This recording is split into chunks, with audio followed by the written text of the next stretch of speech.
una vez más y vamos a tratar los temas de coyuntura en esta semana con Luis Ávila Linzán, Santiago Machuca y su servidor Richard González Dávila. En esta oportunidad el ajetreo político se va intensificando y obviamente ustedes han visto que ha recrudecido la pugna de poderes entre la Contraloría y el Poder Electoral. CNE, y ahora ya está incluso en la cancha del TSE una acción para dirimir si es que lo que ha hecho el Contralor no es intromisión de funciones o, digamos, se ha excedido en cuanto a solicitarle elimine algunas tiendas políticas para que no puedan participar en las elecciones que se vendrán en el 2021. En este sentido, creo que vale la pena analizar el Contralor General del Estado, en qué condiciones se encuentra, si sus acciones son legítimas, si el CNE tiene poder para poder resistir esa embestida y qué hará el Tribunal Contencioso Electoral ante el pedido de destitución que ha sido puesto en conocimiento de ellos por parte de una persona que dice que está violando derechos intrometiéndose en las funciones de la función electoral. Luis Ávila Linzán, ¿qué nos puedes decir al respecto? Indícanos qué sucede con el Contralor. No se te escucha, Luis. Volumen, por favor. Ahí está apagado el micrófono. Buenas tardes, queridos amigos, queridas amigas, como siempre, pues, Santiago, Richard, qué gusto conversar con ustedes. Quiero partir de dos premisas. Lo primero es el poder desmedido, sobredimensionado que tiene la Contraloría General del Estado. No se olviden que la ley orgánica de la Contraloría es anterior a la Constitución de 2008. Lo que sucede es que no se ha logrado, hasta el momento, reformar la ley para constitucionalizarla. Entonces, eso ha permitido que la Contraloría tenga un poder excesivo y arbitrario, ¿no? No se olviden que en los últimos 10 años, la Contraloría ha gravitado no solamente en establecer la responsabilidad financiera y administrativa de los funcionarios públicos y aquellos que hayan contratado con el Estado, sino que además se ha encargado de destituir algunas autoridades electas por el pueblo. No sé si recuerdan, por ejemplo, el caso de Humajinga, por ejemplo, que fue destituido por nepotismo. En ese momento ya se estaban aplicando facultades que, en mi criterio, contradicen las funciones que tiene la Constitución de 2008. Y no se ha logrado hasta el momento reformar esa ley, y eso le ha dado un poder que, en mi criterio, es exagerado. Es decir, eso no es democrático y está afectando, como se está ocurriendo ahora, pero también en otros momentos políticos anteriores, en la historia reciente del Ecuador, el funcionamiento de las instituciones. ¿Sí? La segunda cuestión, la segunda premisa importante, es revisar cómo el Consejo de Participación Ciudadana Transitorio y toda esta breve transición, sí, digo breve transición porque Ecuador vive en transición desde 1492, ¿no? O sea, hay transiciones allí que no se han logrado todavía cerrar. El país vive en eterna transición, pero en la transición más coyuntural, que es la que ocurrió después de la consulta de 2016, el Consejo de Participación Ciudadana lo que hizo fue, de alguna manera, establecer un nuevo acuerdo para reemplazar a las autoridades de control, entre comillas, del correísmo, para adaptarlas al nuevo acuerdo nacional. Es decir, los partidos y grupos políticos que están detrás del gobierno nacional después de 2016 necesitaban tener organismos de control y de justicia a la medida de los intereses de esta clase supuestamente post-correísta. Entonces, esas dos premisas han gravitado de manera enorme en aumentar, por un lado, el poder enorme de la Contraloría y, por otro lado, hacerlo además de manera ilegítima. No se olviden que el actual Contralor fue nombrado subrogante por un Consejo de Participación Transitorio que además decía que sus resoluciones estaban por encima del poder constituyente. O sea, en otras palabras, estaba por encima del bien y del mal. Entonces, se lo nombró subrogante, no se lo nombró encargado, como en el caso, por ejemplo, del defensor público actual, sino que se le encargó subrogante en la medida de poder protegerle ante un posible cambio hasta antes de que se haga el concurso de Contraloría General del Estado. Sin embargo, el actual Consejo de Participación Ciudadana, el reemplazado, porque también hubo uno, el que fue electo por los ecuatorianos en las urnas, en realidad fue reemplazado porque fue destituido por la Asamblea Nacional en su momento, por la sola amenaza de entrar a revisar el concurso público para nombrar la Corte Constitucional, el solo anuncio, ¿no? Ni siquiera se realizó esa evaluación. No obstante, este Consejo de Participación hasta el momento no llama al concurso estratégicamente para proteger los intereses de los grupos beligerantes en conflicto en estas últimas semanas, y a partir de esas dos premisas se le da una nueva oportunidad otra vez a esta Contraloría ilegítima de intervenir en otro poder del Estado. Entonces, esas dos premisas políticas, esas dos premisas jurídico-políticas, hay que tenerlas en cuenta para poder analizar desde el inicio el poder desmedido que tiene la Contraloría y que creo que no es democrático.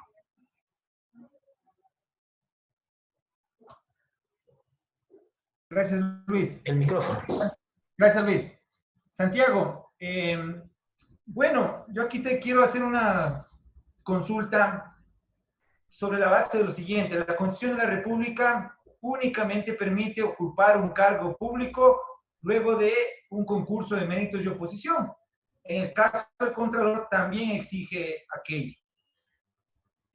Todos sabemos lo que ha pasado, el contencioso, perdón, el transitorio, Consejo de Participación Ciudadana transitorio, expidió una resolución en la que efectivamente ratificó al Contralor como subrogante.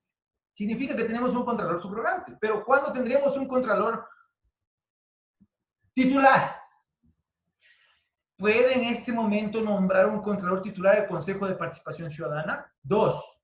¿Por qué no lo hace si es que puede? ¿Sí? ¿Qué pasa? ¿Qué coyunturas políticas se requieren para que se mueva el armatoste que existe en el Consejo de Participación Ciudadana? Santiago, gracias, por favor. ¿Cómo están, Richard? Luis, muy buenas tardes. Bueno, sí, efectivamente, como tú lo has manifestado, hay serios problemas por una serie de prorrogación de funciones de algunas autoridades de los organismos de control. Quien nos mete en este problema es el Consejo de Participación Transitorio, porque el Consejo de Participación Transitorio es el que establece de alguna otra manera una última resolución para blindar sus actuaciones, es decir, para que esas actuaciones no puedan ser revisadas ni siquiera en sede jurisdiccional, peor aún en sede administrativa, por el Consejo de Participación que viniera, por el Consejo de Participación posterior, que era ya elegido por votación popular, porque de alguna otra manera se suprimió la facultad de autotutela que tenía el propio Consejo de Participación para revisar los actos del anterior. Bajo esa perspectiva, entonces se establecieron maravillas, por decirlo. Por un lado, lo que señalaba Luis, respecto a que se estableció que el Contralor era el subrogante. Hay que recordar que de acuerdo a la ley orgánica de la Procuraduría General, perdón, de la Contraloría General del Estado, al procurador subrogante lo designa exclusivamente el Contralor que ha sido elegido mediante el concurso de oposición y méritos que está establecido en la Constitución a través de Comisión Ciudadana y por intermediación del Consejo de Participación Ciudadana. Él es el que solo puede establecer la titularidad. Lamentablemente, el Consejo de Participación, extralimitándose sí en el ejercicio de sus funciones, porque no tenía funciones constituyentes, eso es una locura, tenía funciones extraordinarias que dicen dadas en virtud de una consulta popular, establece la característica de subrogancia que tiene una persona, es decir, se podrá elegir al Contralor, pero se tiene que respetar la categoría de subrogancia. Pues, ¿cómo así, pues? Si la subrogancia nace designada única y exclusivamente por la autoridad titular de conformidad a la ley. Entonces, esto es un grave problema que de alguna otra manera tendría que ser dilucidado. Si tú me preguntas, independientemente de la subrogancia, sí, Ahí la subrogancia se le reconoce como subrogante al haber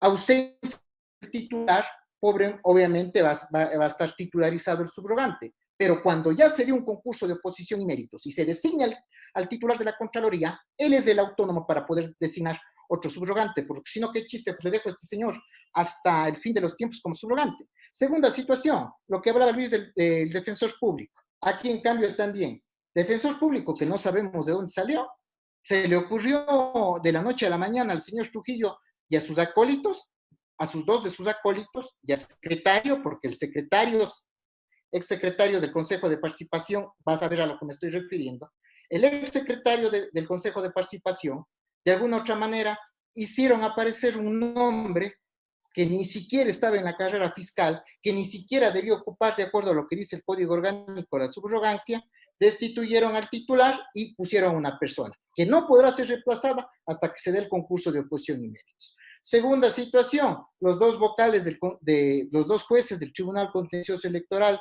el doctor Cabrera y la doctora Guaycha, ellos también están prorrogados. Entonces, bueno, ¿en dónde está el Consejo de Participación que no ejerce sus facultades constitucionales e inicia los procedimientos para designar a esos cargos? Incluyendo que ni siquiera se puede tomar en consideración cuestiones de orden presupuestario para dejar de cumplir las funciones constitucionalmente designadas para ellos. O sea, aquí hay un problema que nos metió el transitorio y que no quiere corregir el Consejo de Participación actual. Problemas de la locura de haberle dado a un órgano espurio facultades de tan alta envergadura. Gracias, Santiago. Yo solamente quiero compartir con ustedes un instante lo que decía el mandato, que le llamaban mandatos, del Consejo de Participación Ciudadana. Ustedes lo pueden ver en pantalla, que indicaba el Consejo. Dice, artículo 1, ratificar que el doctor Pablo Celi de la Torre es el Contralor General subrogante. Pues en su caso operó el mecanismo previsto en el artículo 33 de la Ley Orgánica, dice aquí, de Contraloría General del Estado. Y punto 2 dice, disponer que el Contralor General del Estado subrogante, doctor Pablo Celi de la Torre, permanezca en el ejercicio de sus funciones hasta la conclusión del periodo para el que fue elegido el titular y en tanto decurra el proceso de transformación de la Contraloría General del Estado en Tribunal de Cuentas. No sé si recuerdan que en ese momento ese Consejo Transitorio estaba impulsando una reforma constitucional para volver la Contraloría un Tribunal de Cuentas. Como ya obviamente nos olvidamos de aquello, hay una condición respecto de eso. Y también es claro que el artículo 33 de la Ley de la Contraloría habla de que el subcontralor general estará en funciones o subrogará al Contralor General en caso de ausencia temporal o definitiva, como ocurrió por el juicio político y la destitución que, digamos, hubo de Polit. Pero dice, ¿hasta cuándo ocupará esto? Hasta la designación del nuevo titular. Entonces, el Consejo de Participación Ciudadana, ¿por qué no convoca el concurso? ¿Cierto? ¿Por qué se demora si ya va, creo que a cumplir el año en funciones, o ya pasó el año en funciones?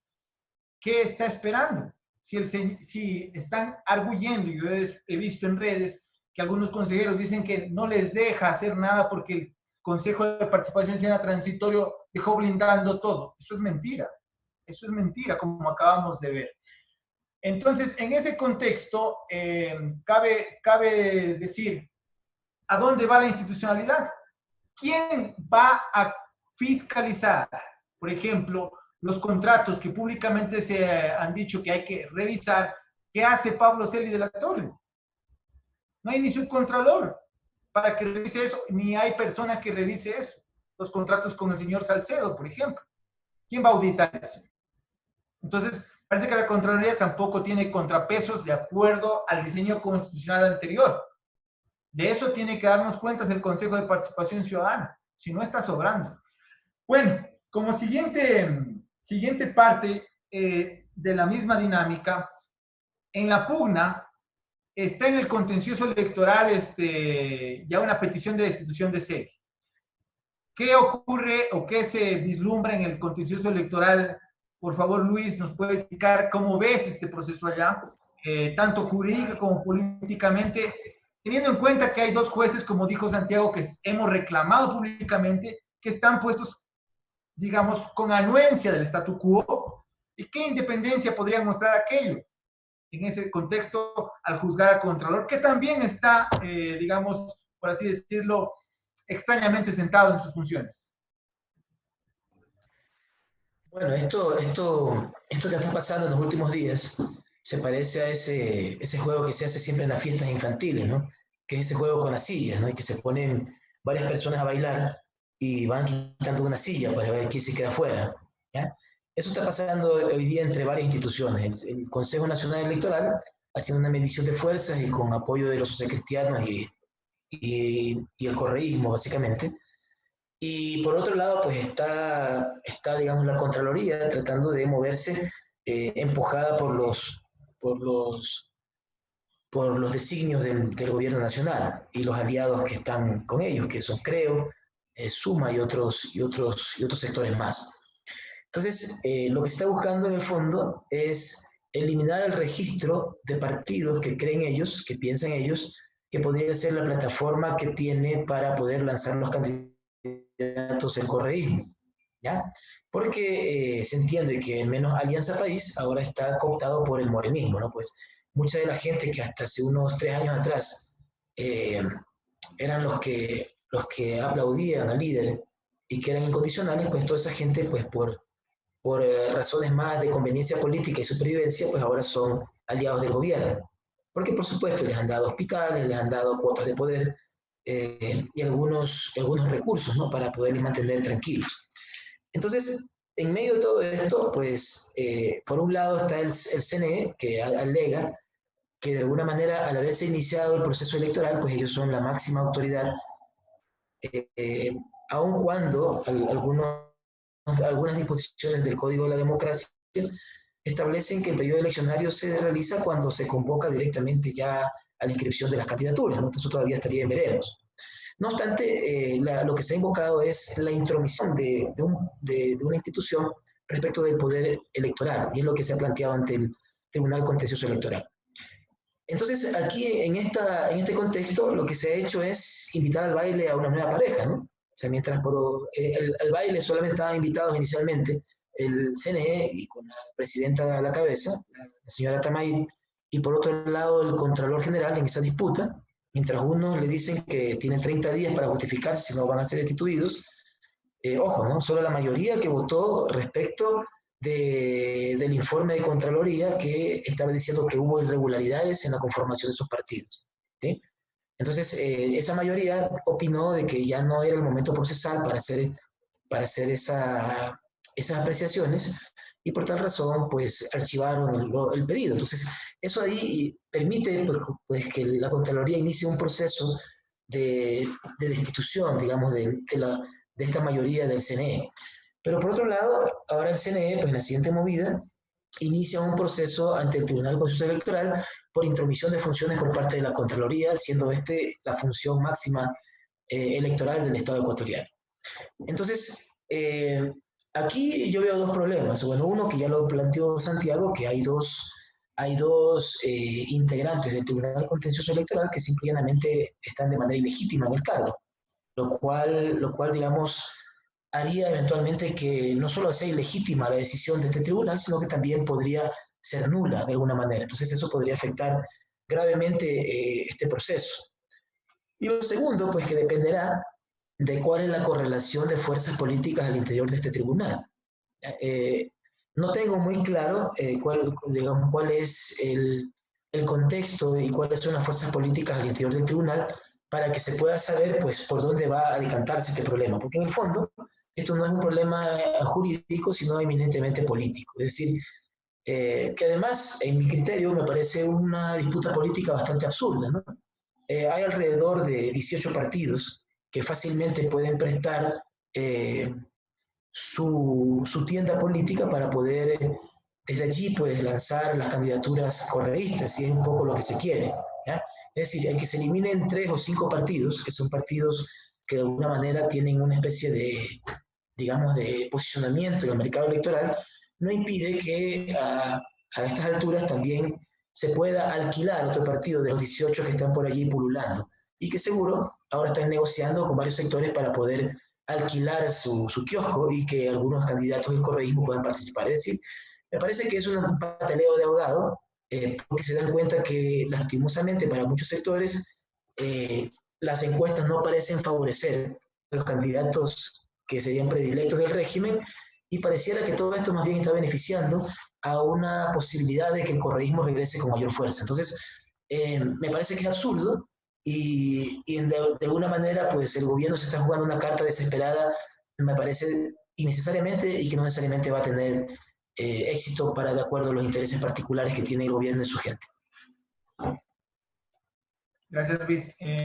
Bueno, Santiago, para avanzar, digamos, en otra temática y estar a la expectativa de cómo terminará este choque de trenes, tenemos la situación que deriva en en el tema de la pandemia.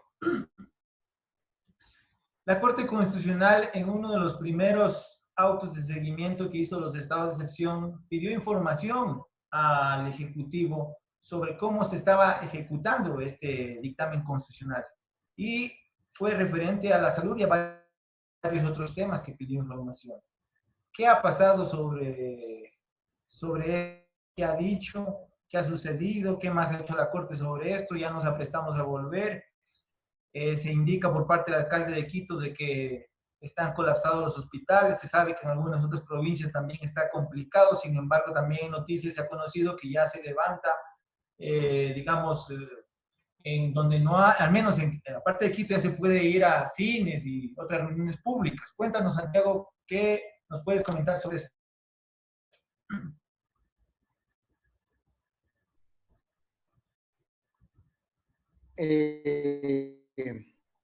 Bien, Richard.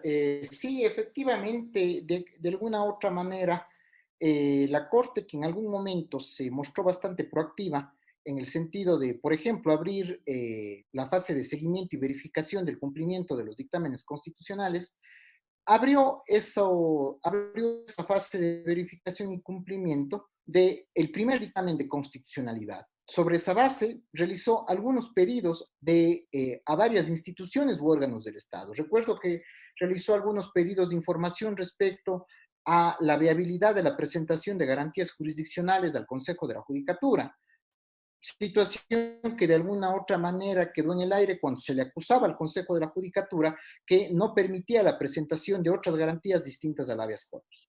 De igual manera, se hizo una serie de requerimientos al Ejecutivo sobre el tema de asignación de recursos presupuestarios, situación que habíamos pedido como demanda de incumplimiento. No nos dieron paso, pero ahora ellos mismos implícitamente reconocieron la necesidad de ver si es que los lineamientos constitucionales de asignación presupuestaria para enfrentar la crisis estaban siendo solventados. No ha habido visibilización o que el Ejecutivo haya cumplido. De igual manera, se realizaron otros requerimientos a la propia función ejecutiva respecto a la atención de personas privadas de la libertad, a la atención a personas con situación de calle, también, por ejemplo, en el tema de asignación de alimentos. Hasta el día de hoy, eso no tiene una evidencia en la concreción de haber enviado información a la Corte Constitucional indicando que eso se había sido cumplido. Posteriormente se abre un nuevo auto de verificación de cumplimiento de la sentencia, indicando en donde se ha habido reducción presupuestaria, salud o educación, a la par de lo que ya se presentó una demanda de incumplimiento en donde se señalaba que existía incumplimiento de los lineamientos constitucionales del dictamen de constitucionalidad que determinaban que no se podía tocar presupuestos de salud y educación. Eso fue presentado, auspiciado por varios colectivos y organizaciones en varias demandas acumuladas a la nuestra. Se presentó esto, sin embargo, la Corte Constitucional hasta el día de hoy ha decidido, no sabemos si siquiera, la jueza doctora Carmen Corral ha enviado su ponencia al Pleno para que el Pleno pueda tomar su decisión.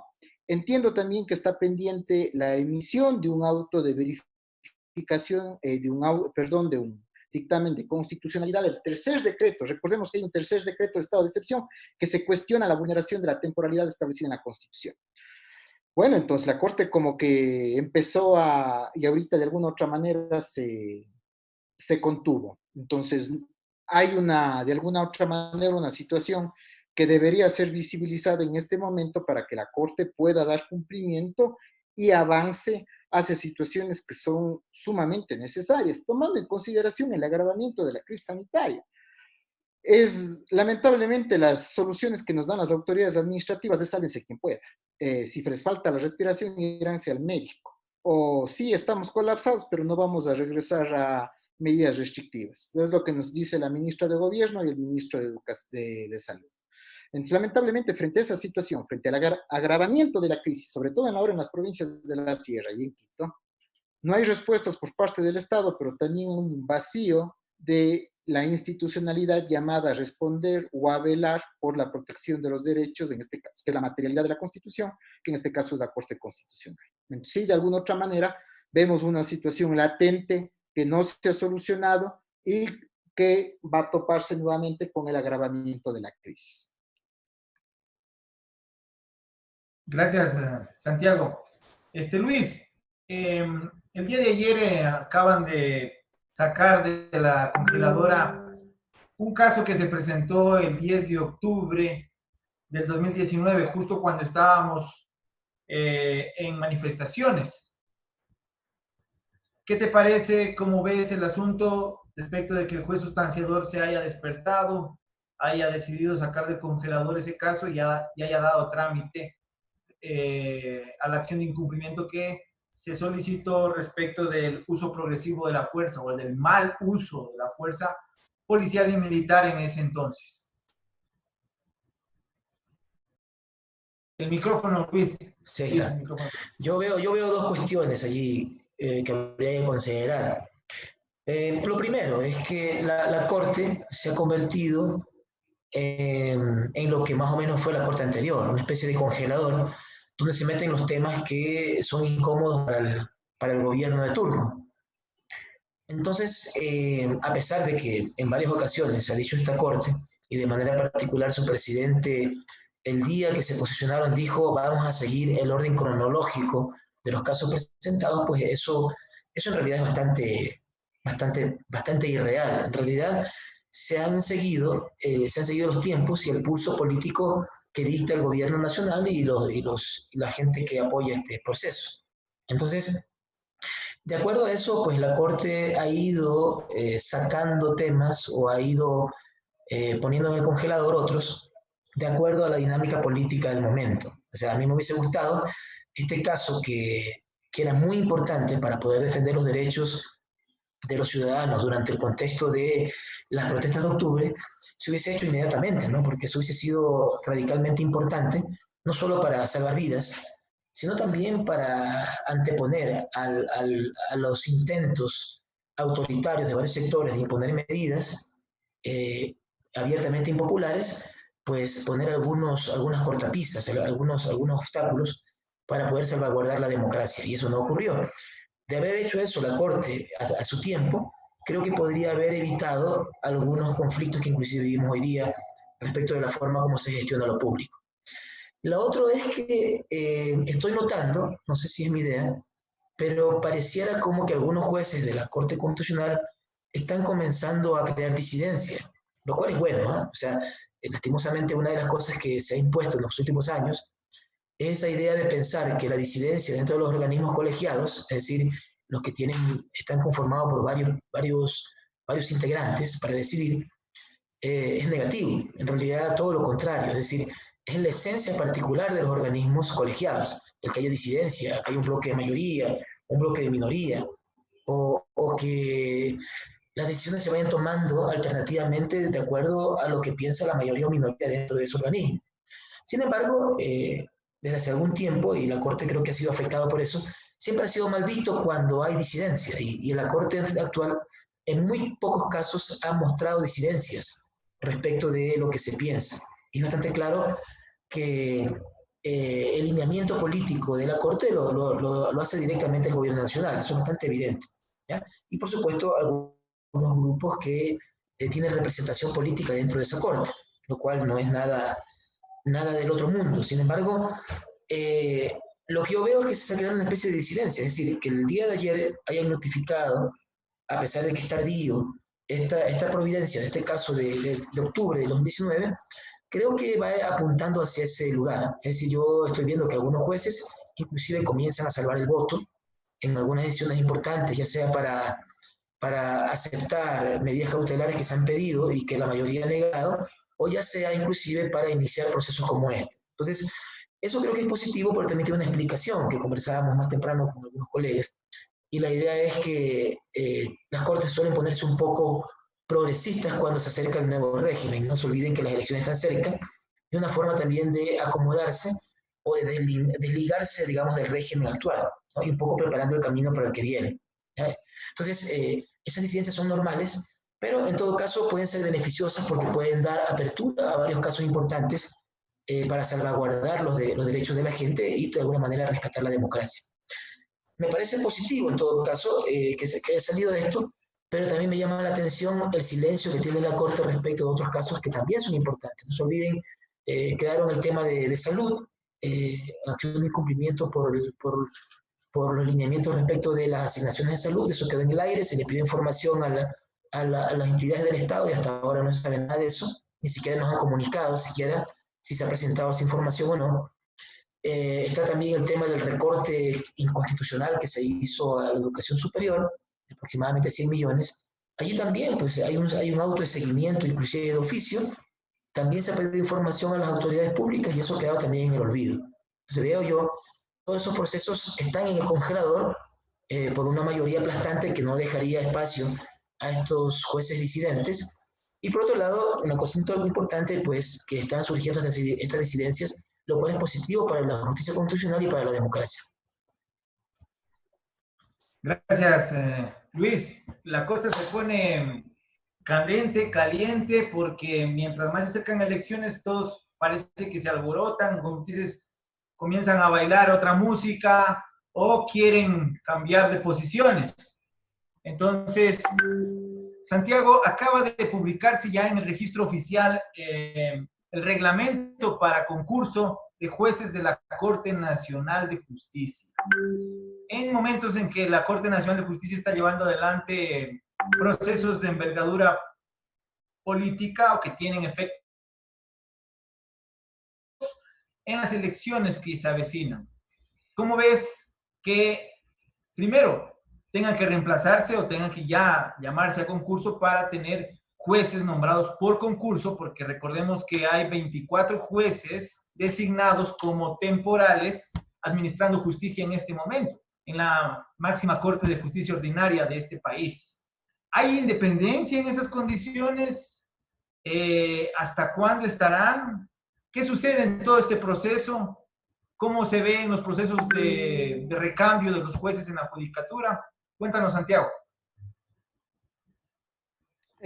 Bueno, sí, efectivamente, ahorita el Consejo de la Judicatura se ha puesto entre ceja y ceja implementar o avanzar con el concurso para la selección de los jueces nacionales, de los jueces que de alguna u otra manera, de los puestos en los cuales han sido ocupados por conjueces escogidos de una forma sumamente extraña y sumamente rara, por fuera incluso de lo que establece el Código Orgánico de la Función Judicial, porque de alguna u otra manera no se entiende que el Pleno del Consejo de la Judicatura haya designado a dedo, sí, haya designado a dedo, a jueces connacionales, a jueces que de alguna u otra manera no ocupaban la función de conjueces, no integraban el banco de elegibles, sino eran jueces de las cortes provinciales. Ese mecanismo no está establecido en el Código Orgánico de la Función Judicial y de alguna u otra manera generan dudas sobre la legitimidad respecto al ejercicio jurisdiccional de esos jueces.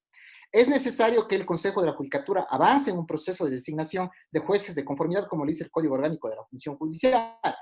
Lo que no puede hacer el Consejo de la Judicatura es, en momentos que de alguna u otra manera, de crisis, de afectación presupuestaria, de incluso de situaciones que lindan o que están, que pueden coincidir con el proceso político de las elecciones, busque implementar este proceso al apuro. ¿Por qué digo al apuro? porque justamente ha aprovechado la pandemia para construir el marco normativo para poder viabilizar su concurso. Este reglamento tiene algunas situaciones que no permitirían a las personas participar en igualdad de condiciones.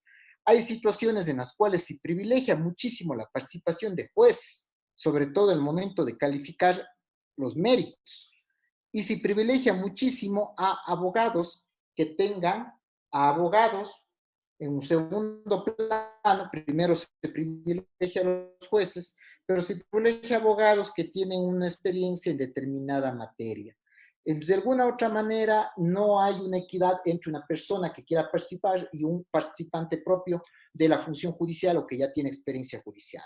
Situaciones que incluso pueden ser consideradas discriminatorias, como por ejemplo no valorar todos los méritos profesionales como especialización, maestría, o otros no versan en materia jurídica. Entonces, son situaciones que llaman mucho la atención y sobre todo en el apuro que tiene el Consejo de la Judicatura. El Consejo de la Judicatura tiene apuro para poner juez. El Consejo de la Judicatura empieza con apuro también para hacer procesos de optimización del personal nacional, a todos los recursos en sentencias penales. Entonces, ¿cuál es el apuro? Resulta que ahora todos nos hemos puesto a correr en medio de la pandemia y en medio de la oscuridad que produce la pandemia. Entonces, de alguna otra manera, yo sí me causa la reflexión en el sentido de decir, bueno, ¿a qué le está apuntando el Consejo de la Judicatura o qué está queriendo hacer el Consejo de la Judicatura?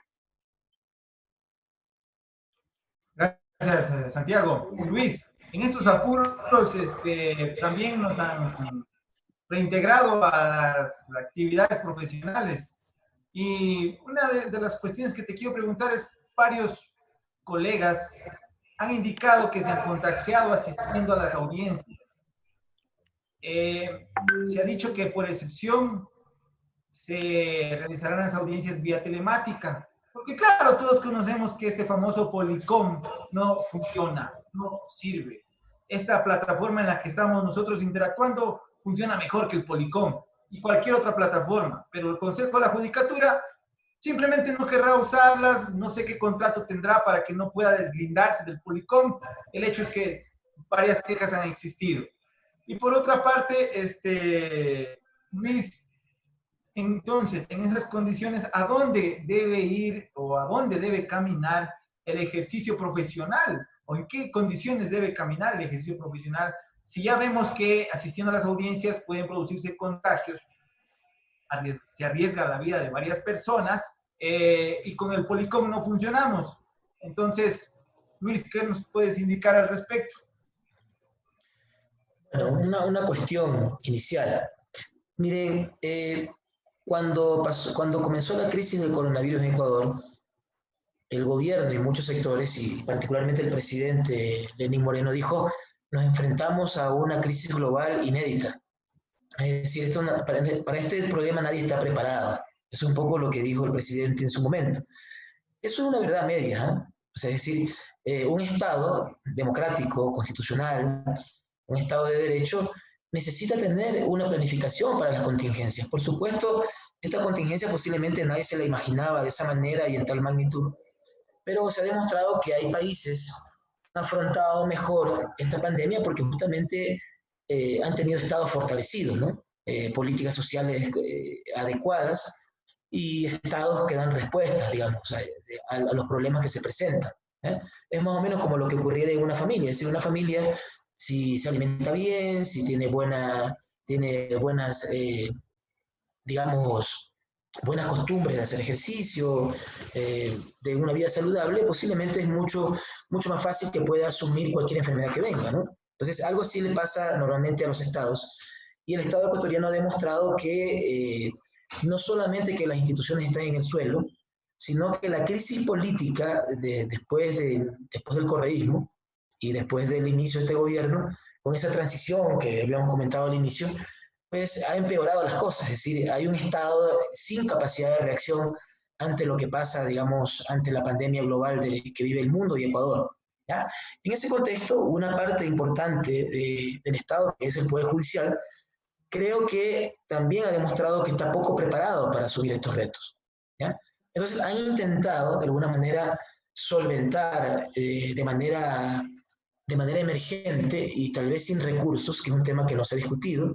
Posiblemente pues no hay recursos extraordinarios que le haya dado el Ejecutivo o que haya tenido el mismo Poder Judicial para poder afrontar, digamos, esta crisis, ¿no? Esto nos lleva a esta idea de tener que pensar a mediano plazo de que el Poder Judicial y posiblemente todo el poder estatal va a tener que ocupar medios telemáticos, ¿no? Entonces, yo creo, estoy convencido que los medios telemáticos pueden ayudar, ¿ya? Pueden ayudar, pero el problema, y eso se lo he dicho a algunos colegas que en redes son muy entusiastas, ¿no? Inclusive hasta bastante efusivos, dicen que el que no está dispuesto a aceptar estos nuevos mecanismos simplemente son unos ignorantes cibernéticos, ¿no? Y algunos colegas han dicho que eso es oponerse, ser cavernarios, que ser trogloditas, ¿no? Oponerse a implementar estos mecanismos telemáticos. Yo creo que ese no es el problema. O sea, todos estamos de acuerdo que posiblemente tener medios telemáticos inclusive podría disminuir costos. O sea, yo mismo ahora en la actualidad puedo hacer una audiencia telemática para la que no tengo que viajar a Guayaquil, a Sucumbíos, ¿ya? Eso puede ser beneficioso. El problema es cómo se planifica para que eso sea no solamente que no permita contagios, que es una cosa que tú manifestabas, Richard, pero también otra cosa importante, que no se afecte el debido proceso, ¿ya? Hoy día conversábamos con Santiago en la mañana, por ejemplo, si en las audiencias de protección que tienen cierta flexibilidad, que es a lo que nosotros nos dedicamos, ¿ya? Se han presentado problemas, se cuelga la página, el que tenía la cuenta finalmente se le daña la computadora. Dentro del judicial parece que se dan tumbos entre cada uno y nadie sabe tecnológicamente cómo hacer. Y a mí me ha tocado estar en audiencias que comienzan a las 11 de la mañana y terminan a las 5 de la tarde. O sea, es totalmente desgastante para el abogado y para las partes procesales.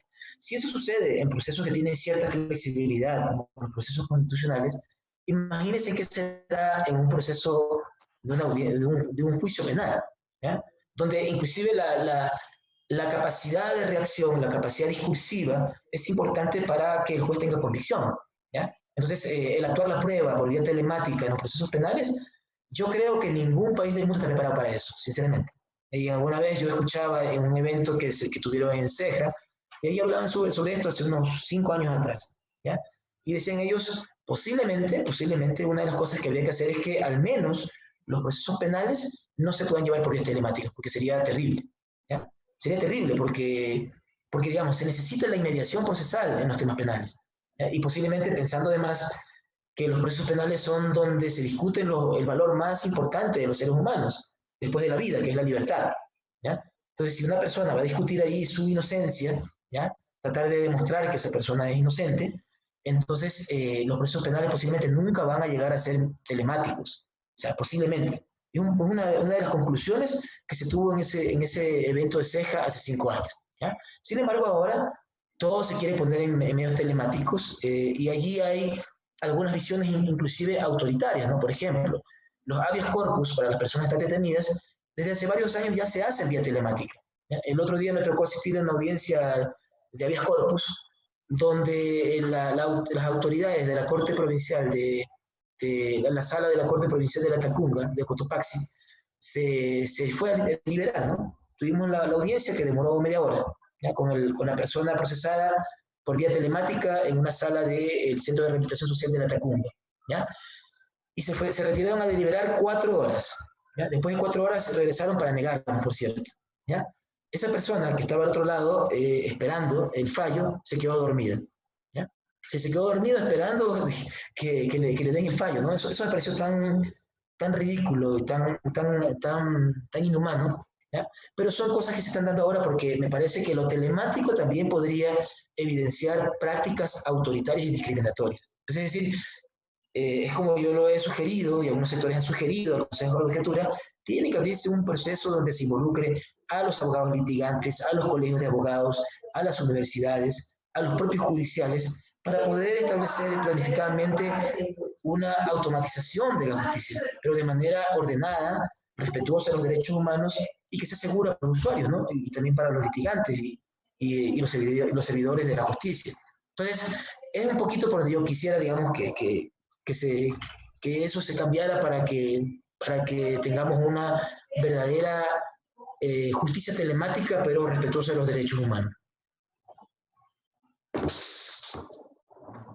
Gracias, Luis. En efecto, efectivamente es complicado poder tener telemáticamente cómo cumplir con todas las garantías del debido proceso. Pueden complicarse, efectivizar las garantías constitucionales. Solamente con silenciarte a veces ya coartan tu derecho a la defensa en este tipo de medios. Entonces sí cabe abrir una discusión, pero también que el Consejo de la Judicatura propicie esta discusión. Si una firma electrónica, ya hay varios profesionales que estamos 2 meses tratando de obtenerla y no es posible adquirirla o alcanzarla, entonces imaginemos cómo es el resto de cuestiones. Yendo a este punto justamente de lo telemático, y hablando del sector más golpeado que existe en este momento, creo que es el laboral. Muchas personas han acudido y se han avisorado grandes filas en las afueras del Ministerio de Trabajo para poner denuncias sobre despidos o sobre diferentes cuestiones, especialmente sobre despidos. Santiago, yo quiero que me indiques si la gente tal vez está yendo, o qué gana la gente con ir al Ministerio de Trabajo a denunciar que lo despidieron. ¿Gana algo? ¿Es efectivo que vaya allá al Ministerio de Trabajo? ¿Es recomendable? ¿Para qué? ¿O para qué ha servido? ¿Solo para engordar las estadísticas del ministerio? Cuéntanos, Santiago, ¿qué le recomendarías a estas personas si tal vez incluso esta aglomeración podría propiciar el contagio de la pandemia? Sí, bueno, aquí se evidencian dos situaciones que tienen que tomarse en consideración. Primeramente, la cantidad de gente que ha quedado en desempleo, y ha quedado en desempleo de una manera arbitraria, que se ven la desesperación de acudir a fuentes que de alguna otra manera le darían alguna respuesta frente a esta situación. Segundo, la ineficiencia del procedimiento material que es desarrollado por el Ministerio. ¿Por qué digo esto? Porque de alguna u otra manera, las largas filas, las largas colas, incluso han llevado a poner en la desprotección a estas personas porque les hace sentir del contagio por la gran acumulación de personas, producto de esa desesperación, no surte ningún tipo de efecto, porque el propio Ministerio de Trabajo se ha constituido en un órgano que desarrolla un único procedimiento administrativo en materia de reclamaciones laborales o en materia de determinación de indemnizaciones laborales a través del visto bueno, es decir, de la configuración de la terminación de la relación laboral de manera legal para evitar las indemnizaciones en uno u otro caso. Entonces, bajo esa perspectiva, sí es sumamente complicado que el Ministerio del Trabajo se haya limitado exclusivamente a ser un mero tramitador de visto buenos o un mero actor en el tema de reclamaciones de orden de pliego de peticiones en materia de contratación colectiva, cuando incluso la contratación colectiva en nuestra legislación está sumamente debilitada. Lo que se tendría que buscar de alguna otra manera, y por qué digo que el Ministerio del Trabajo se ha limitado únicamente a estos dos temas, porque hay otras situaciones que el Ministerio del Trabajo hace oídos sordos. No operativiza, por ejemplo, el tema de denuncias. El tema de denuncias por obligación cuando se les quiere obligar a los trabajadores a presentar la renuncia. Las denuncias de algún trabajador que no está con todas las condiciones para trabajo. Es decir, prácticamente se ha abstraído el Ministerio de Trabajo. Y aquí se planteaba la necesidad que conversábamos contigo, tal vez, Richard, de que incluso la competencia en materia laboral establecida en el Código del Trabajo y establecida en la Ley Orgánica del Servicio Público salga de las manos de la función ejecutiva y salga de las manos tal vez a un órgano que tenga cierta autonomía e independencia. Hablábamos tal vez de la existencia de una superintendencia que de alguna otra manera ejerce esas facultades, no solo como mero conocedor de vistos buenos o no solo como mero resolutor de pliegos de peticiones en contratación colectiva, sino como un órgano que de alguna otra manera dé un verdadero respaldo y una verdadera oxigenación al tema de reclamaciones laborales para evitar que esas situaciones vayan a la función judicial. Tú me dices, ¿qué efectividad tiene que haya varias colas? Me da mucha pena decirlo, pero ninguna. Las personas que están haciendo cola están perdiendo su tiempo. Y si es que las personas están haciendo su cola, no es por, no es producto, sino es por una actitud institucional y un vacío normativo que hace que el procedimiento que ejerce el Ministerio de Trabajo no es efectivo. Entonces, por lo tanto, esas colas, esas filas, producto de esa desesperación, de alguna u otra manera son sumamente ineficientes y lo que correspondería más bien en este caso es activar ya las vías judiciales, es decir, activar la vía ante la jurisdicción laboral para ejercer el tema de reclamaciones e indemnizaciones. Decirle claramente a los empleados, a los trabajadores que no se dejen engañar, no renuncien, por más obligatoriedad, por más presión que ejerzan sus trabajadores. Simplemente ante esa coerción presenten ya las reclamaciones laborales por el despido intempestivo. Eso es lo que te podría decir, querido Richard. Gracias. Luis, ¿cómo ves justamente lo que conversábamos? Y creo que vale irlo poniendo en el debate, la existencia de una superintendencia de trabajo para sacar de las manos del Ejecutivo las potestades que especialmente tienen los inspectores de trabajo y darles mayor poder coercitivo a un órgano que funcione, tal vez elegido, no sé, se me ocurre, elegido popularmente, porque también el hecho de que una superintendencia puede ser postulada, ya vemos qué pasa con las postulaciones, postulan a los amigos y los amigos no controlan a los amigos. Entonces, hay un desequilibrio que ha ocasionado que las amistades tuerzan los pesos constitucionales. Luis, ¿qué te parece esta iniciativa, digamos? Yo creo que hay que poner esto en un contexto mucho más amplio. Una de las agendas que en Ecuador no se ha discutido y que tiene que hacérselo en el corto plazo para poder democratizar el país es modificar el presidencialismo en Ecuador. El sistema presidencial no es democrático y eso ya está sobrevalorado y sobreestudiado en todas partes del mundo, ¿no? Decía por allí el mismo Bakunin, decía que a la larga el presidencialismo era una monarquía camuflada, o sea, es así de sencillo. Entonces deberíamos, sin necesidad de avanzar algo tan radical, por lo menos disminuir el presidencialismo y avanzar a una especie de semiparlamentarismo, ¿ya? Miren, en el caso de Ecuador, la política laboral la hace el Ejecutivo, la política tributaria la hace el Ejecutivo, la política financiera la hace el Ejecutivo, ¿ya? La exclusividad en el planteamiento de reformas financieras y tributarias la hace el Ejecutivo, ¿ya? Entonces, en ese contexto, pues es obvio de que no existen los contrapesos de otros poderes respecto de lo que hace el Ejecutivo. Es decir, el Ejecutivo en la actualidad es un proceso que no comenzó con la última década, en realidad es un proceso de unos 30 años donde se ha venido reposicionando al poder ejecutivo respecto de los otros, ¿no? ¿Por qué? Porque es mucho más fácil una sociedad autoritaria como esta, además gobernada por gamonales y por patriarcas, por jerarcas de la componenda, como les decían por allí. Entonces, si eso es la realidad ecuatoriana, pues entonces el presidencialismo es un instrumento que facilita ese poder. Entonces, creo yo que nosotros deberíamos, en el contexto ese, tratar de, en un contexto mucho más amplio, buscar una reforma importante en el corto plazo respecto del sistema presidencial. No se ha discutido, miren, en Montecristi el sistema político quedó intacto, ¿ya? Lo que se hizo fue aumentar unos poderes más, ¿ya? Pero el sistema político sigue siendo exactamente el mismo, no cambió.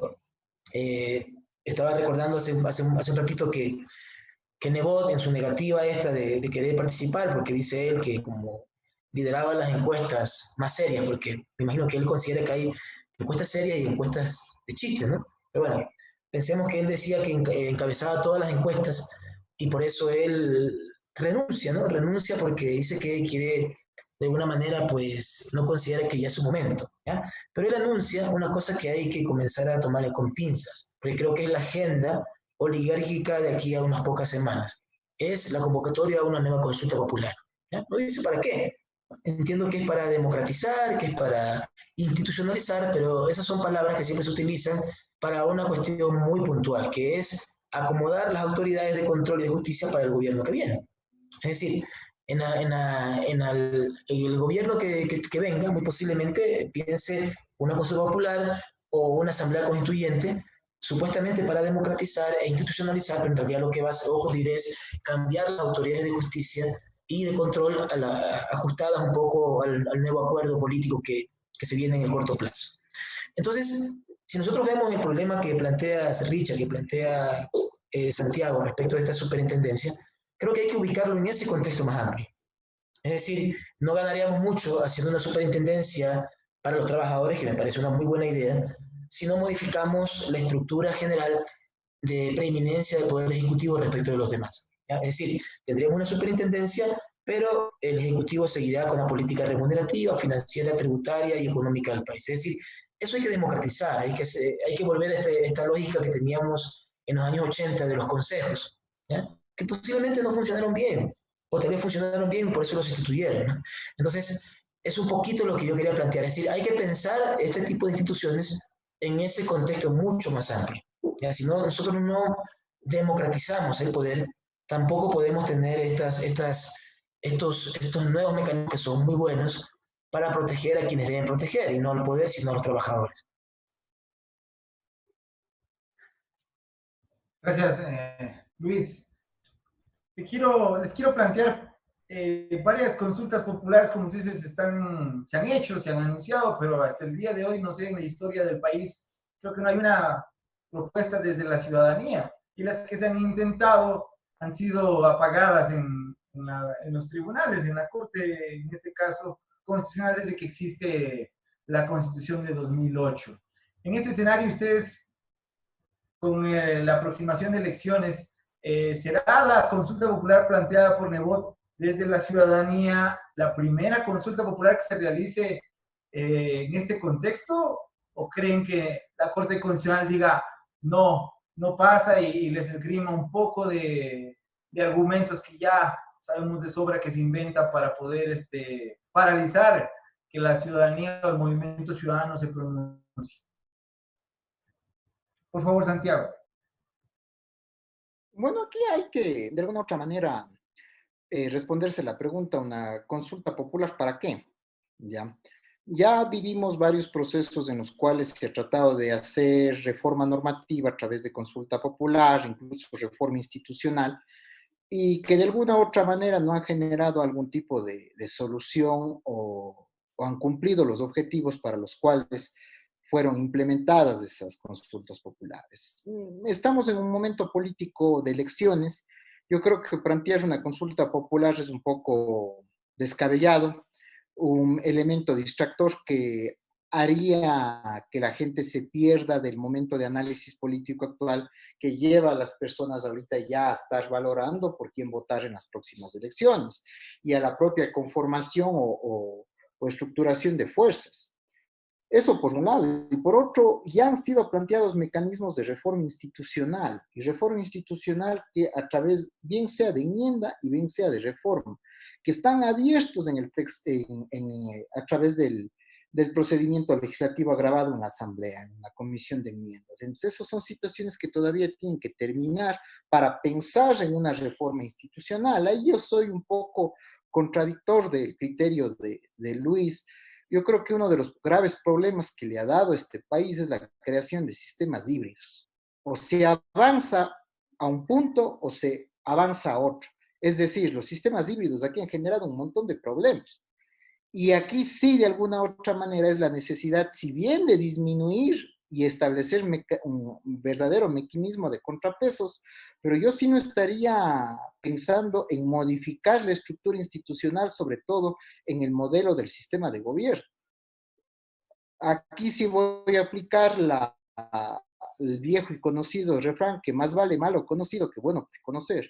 En un sistema caótico y precario de partidos políticos es impensable hablar de avanzar un sistema parlamentario que tiene una tradición europea, que de alguna u otra manera generaría peores conflictos. Aquí no tenemos partidos políticos, aquí tenemos mafias, aquí lo que tenemos son haciendas manejadas por capataces y dueños y terratenientes.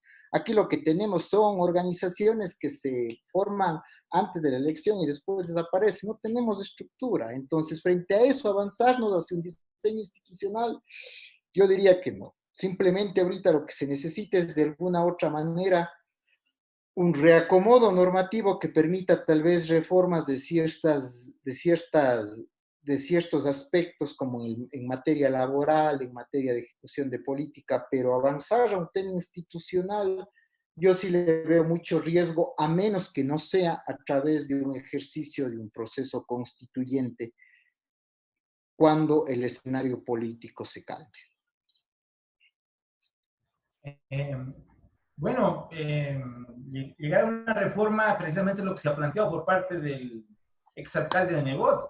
Y eso, algunas voces han dicho que esta reforma está implícita la privatización del IES. Claro, la Constitución prohíbe la privatización, pero sabemos que le ponen monetización, le ponen concesión, varios sinónimos se encuentran para decir que no privatiza. Entonces, en ese sentido es la última parte del programa para cerrar nada más unas cortas palabras. Luis, ¿qué te parece ese mecanismo para inducirnos a la privatización? Terrorífico. Aquí hay una frase que, y con esto termino porque estamos con el tiempo, hay una frase que creo que ha echado a la basura todas las reformas institucionales en este país. Y la frase es, por esta única y sola ocasión. ¿Ya? Esa es la frase que creo que en todas las reformas que hemos emprendido en Ecuador, de transiciones y de cambios institucionales, ha boicoteado cualquier cambio institucional en el país. Y creo yo, mucho me temo, de que lastimosamente esta consulta pueda servir también para posicionar lo poco que falta por llevarse de los ciudadanos, en este caso también la seguridad social. Me parecería una pena. Bueno, yo les agradezco y me despido, pues, como siempre, un gusto estar con ustedes, compañeros y compañeras. Santiago, por favor, cortito. De igual manera, un saludo cordial, como siempre, un gusto. Gracias a César, a Hoja de Ruta, por siempre darnos la acogida. Y bueno, un saludo con ustedes dos, un abrazo. Y un abrazo. Muchas gracias, César Hoja de Ruta. Y, oh, Poder Judicial, ¿qué quieres de nosotros?